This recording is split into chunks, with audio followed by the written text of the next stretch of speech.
మనం అప్పుడు డిబేట్లు కూడా చేసినప్పుడు నేను అన్న బాబు గారు తిరగాల వాళ్ళ కార్యకర్తలకు ధైర్యాన్ని ఇవ్వాలి అని అనేక సార్లు మాట్లాడుకున్నాం మనం.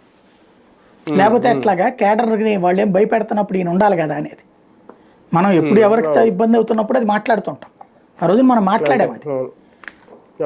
ఇవాళ వచ్చేటప్పటికి అప్పుడు 3.5 ఏళ్ల తర్వాత, ఎందుకంటే ముందు నుంచి ఉంటే రోజు ఇప్పుడు ఫర్ ఎగ్జాంపుల్ వాళ్ళు జగన్ తిరుగుతాడు, వాళ్ళ జగన్ వెనకాల వెళ్ళిన వాళ్ళకి ఓ 10 మంది మీద కేసులు పెట్టారు. దానికి లిస్ట్ అట్ట పెట్టి ఉంచుతారు ఇంకా అని. ఎవడి మీద కోపం వస్తే ఆ నెల అందులో యాడ్ చేసేస్తుంటారు. వాడు కోర్టుల చుట్టూ తిరగాలి, జైలు చుట్టూ తిరగాల, వాడు వ్యాపారాలు మానుకోవాలి, ఉద్యోగాలు మానుకోవాలా. కాబట్టి ఈ జరుగుతుంటాయి, నడుస్తుంటాయి.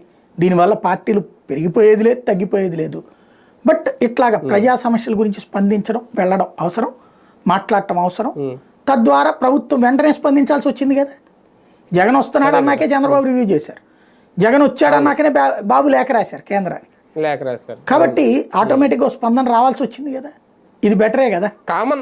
కామన్ క్రౌడ్ పుల్లర్ అనుకోవాలా సార్ నిన్న వచ్చింది? లేదంటే అనుకున్నంత పాజిటివిటీ ఏమి కూటమి ప్రభుత్వం మీద లేదు, కాస్తంత వ్యతిరేకత ఉంది అని కూడా ఏమన్నా తెలిసి వచ్చింది ఆ జనం చూసి? ఇప్పుడు సింపుల్ అండి, తెలుగుదేశం పార్టీకి సంస్థాగత నిర్మాణం ఉంది, రమ్మనమని పిలిస్తే రావడానికి.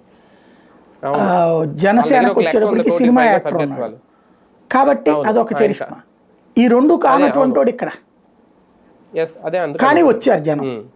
అంటే పేదల విషయంలో ఇంకా అతని పట్ల పాజిటివ్నెస్ పెరుగుతోంది.